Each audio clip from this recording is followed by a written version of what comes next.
दर्शन के क्षेत्र में हमने कई टॉपिक्स पे इस चैनल पे डिस्कशन करे हैं।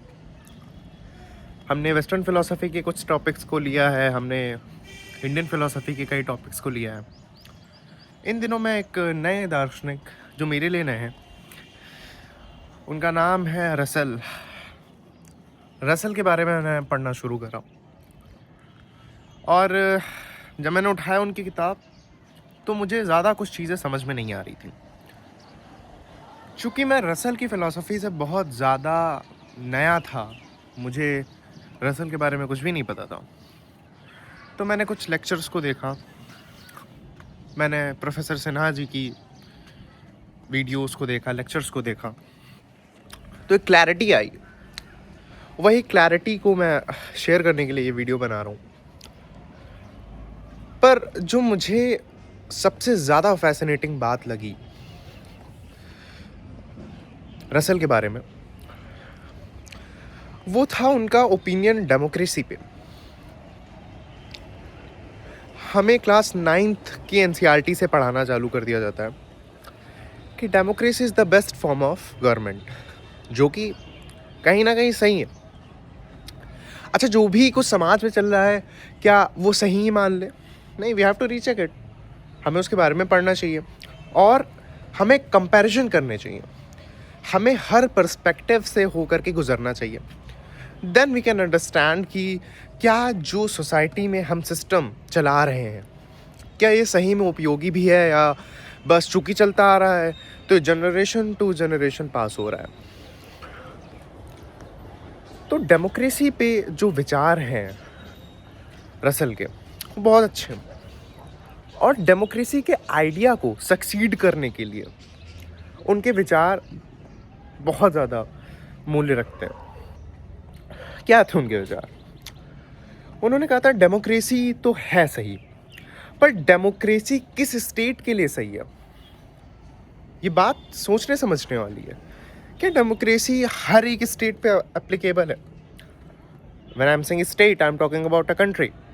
तो क्या वो सारे स्टेट या सारी तरह की कंट्रीज पे एप्लीकेबल है?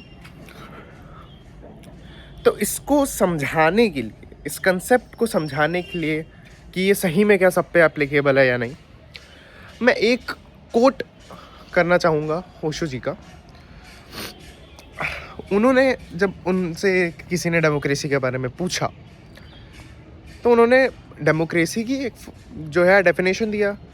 Democracy is to the people, for the people, by the people, but the people are retarded. You heard about this. उम्मीद तो ये है, क्योंकि अगर आप डेमोक्रेसी के बारे में थोड़ा बहुत भी पढ़े होंगे आपको ये तो डेफिनेशन क्लियर ही होगी। पर उन्होंने जो शब्द कहा वो कहीं ना कहीं डिफाइन करता है हमारे रसेल जी के सिद्धांत को, डेमोक्रेसी के ऊपर उनके ओपिनियन को। उन्होंने कहा, अगर चाहते हो कि किसी स्टेट में डेमोक्रेसी काम करे तो वहाँ के लोगों को एजुकेट करो। अगर चाहते हो कि किसी स्टेट के लोग डेमोक्रेसी के एट्रीब्यूट्स का फ़ायदा उठा पाए तो उन लोगों को पहले एजुकेट करो। डेमोक्रेसी के मेनली क्या फ़ायदे होते हैं? डेमोक्रेसी के फ़ायदे ये होते हैं कि अगर आपको कोई नेता नहीं समझ में आ रहा है तो एक सर्टेन पीरियड ऑफ टाइम के बाद आप उसको हटा करके कोई दूसरा नेता आप बिठा सकते हो। यही बेनिफिट है ना। पर ये बेनिफिट का भी इस्तेमाल वो व्यक्ति कर सकता है जिसको समझ हो सही और गलत की, जिसको अंडरस्टैंडिंग हो गुड एंड इविल की। और एजुकेशन आपको वही ऑफर करेगा। एजुकेशन आपको और क्या ऑफर करने वाला है? एजुकेशन आपको यही ऑफर करने वाला है कि what is good and what is evil. और in a very broad sense, of course there are lots of things जहाँ पे हमें एजुकेशन, फिर वो फिलॉसफी ही इसके ऊपर है कि what is good and what is evil. But मोटे तौर से हमें तो पता होगा ना कि हमारा नेता कैसा होना चाहिए। तो इसी के बारे में रसेल ने कहा कि if you really want to enjoy the benefits of democracy, make people democrat. अगर if the people are not democrat, so how they are going to choose a authority? I would say not authority, because वही तो बात आती है कि democracy के यही तो फ़ायदे हैं। डेमोक्रेसी का और क्या फ़ायदा है? There is no authority at all. आप एज अ सर्वेंट किसी को चूज कर रहे हो, वो आपके हित का काम करेगा, पर आपको तो पता होना चाहिए ना कि आपका हित किस चीज़ में है। तो रसेल की यही फिलॉसफी समझाती है आपको कि अगर किसी स्टेट को एंजॉय करना है डेमोक्रेसी, तो वहाँ के लोगों को डेमोक्रेट होना पड़ेगा। अगर उन्हें डेमोक्रेसी के फ़ायदे ही नहीं पता है तो फिर बेकार है। और फ़ायदे क्या, इतना ही फ़ायदा होता है कि you can change your representative, नहीं होता है। अगर अगर लोगों को नहीं पता है कि उनको कैसा रिप्रेजेंटेटिव चाहिए, तो लोगों को एजुकेट करना पड़ेगा, लोगों को बताना पड़ेगा कि व्हाट इज़ डेमोक्रेसी और आपको असल में चाहिए क्या। हम अपने देश में देख पाते हैं, हमारा देश खुद में ही एक बहुत अच्छा एग्जाम्पल है ये चीज़ को समझने का, कि क्या लोगों को सच में उनकी रिक्वायरमेंट्स पता भी हैं और वो प्रायोरिटाइज़ किन चीज़ों को कर रहे हैं। क्या उनके लिए प्रायोरिटी ये है कि यार मैं जिस क्षेत्र में रह रहा हूँ, मैं जिस गांव में रह रहा हूँ, मैं जिस शहर में रह रहा हूँ, क्या वो सच में ही वो शहर, वो गांव, वो कहीं भी किसी क्षेत्र में वो क्या सच में ही उतना डेवलप है? क्या जो सुविधाएं एक किसी दूसरे क्षेत्र को मिल रही हैं, क्या वो मेरे क्षेत्र में पिछले 10 साल से मिलती आ रही हैं कि नहीं मिलती आ रही हैं? इसकी जानकारी अगर लोगों को नहीं होगी तो वो अपना रिप्रेजेंटेटिव कैसे चूज कर पाएंगे? और रसेल और क्या समझा रहे हैं? रसेल का कहना यही था। उन्होंने किताब लिखी सोशल रिफॉर्म नाम की, उसमें उन्होंने यही बातें बताई हैं। क्या लोगों को बताओ तो कम से कम कि लोगों को समझदार तो करो कम से कम, कि उनको पता हो कि उनके लिए सही क्या है, गलत क्या है। लोगों को क्या प्रायोरिटी देनी है, किस चीज़ को प्रायोरिटी नहीं देनी है, अगर इसका ही नहीं पता है लोगों को, तो क्या क्या खाक की डेमोक्रेसी है वहाँ पे? नहीं है वहाँ पे डेमोक्रेसी। डेमोक्रेसी का फ़ायदा उठाना ही अगर आपको लोगों को नहीं आता है, जिस स्टेट के लोगों को नहीं आता है, तो क्या सच में उसके लिए डेमोक्रेसी कहीं से भी कामयाब है? नहीं है। क्योंकि अल्टीमेटली फ़ायदा ही ये है ना कि भाई यार आप सर्टेन पीरियड ऑफ टाइम के बाद अपना रिप्रेजेंटेटिव चेंज कर सकते हो। बट अगर आप हर बार एक गलत चॉइस जो है ले रहे हो, और गलत चॉइस वो होगी उस व्यक्ति के लिए जिसको समझ में आ रहा है कि गलत चूज़ कर रहा है, या उस व्यक्ति के लिए नहीं होगी जिसने चूज़ कर लिया है। लेट्स से अगर एक ए लीडर है, तो वो किसी सी आदमी को दिख रहा है कि भाई वो ए लीडर गलत है, बट जिस बी आदमी ने उसको वोट दिया उसको लग ही नहीं रहा है। वो तो कह रहा है भाई ये मेरी हित की बात कर रहा है। उसका हित क्या है कि यार मेरे शहर में 15 मंदिर हैं और इस सरकार ने वादा करा है कि मैं 5 मंदिर और बनवाऊँ, हमारी सरकार 5 मंदिर और बनवाएगी। तो उसकी प्रायोरिटी ही बहुत अलग है। और दे आर हाई चांसेस, मतलब इंडिया के लिए तो मैं फिर भी वही कहूँगा कि यार, बट वही बात आती है ना कि दे आर हाई चांसेस कि यार उसको बहुत ज़्यादा प्रिविलेज मिल रही होगी।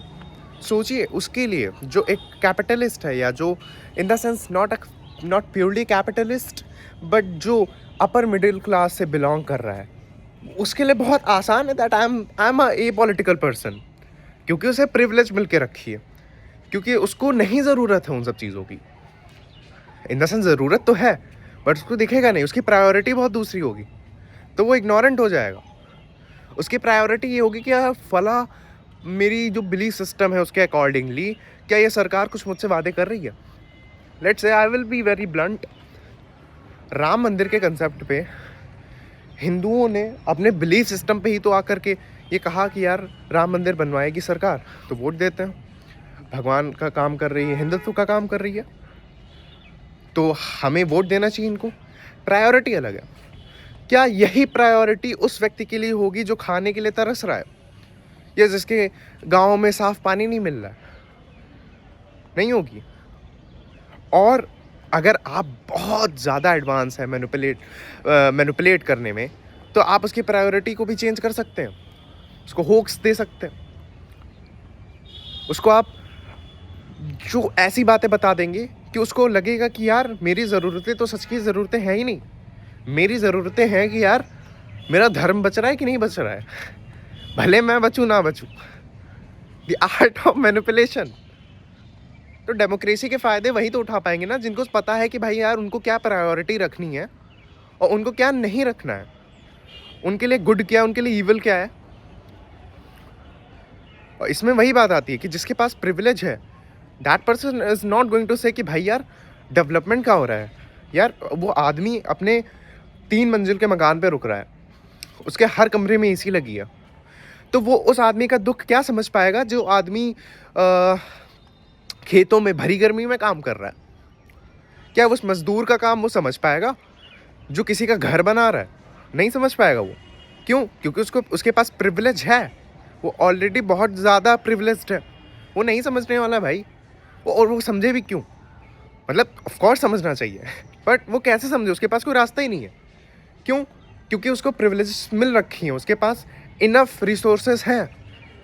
बट हम वो नंबर ऑफ पॉपुलेशन को कैसे इग्नोर कर दें जो सच में ही उसको नहीं पता है भाई कि यार उसकी प्रायोरिटी क्या है? तो at least we can educate them कि उनको पता तो हो भाई कि उनकी दिक्कतें क्या है। अब जिसके जो भूखा मर रहा है उसको तो पता है ना कि यार उसको खाना चाहिए। तो सरकार को वोट भी उसी सरकार को वोट देगा ना जो उससे वो वादा करे कि यार हमारे आने वाले बच्चे हम भूखमरी से ना मरे। तो यही बात आती है। रसल की फ़िलॉसफी इसी के अराउंड है। रसल का एक फील्ड में काम ही नहीं रहा है रसल का।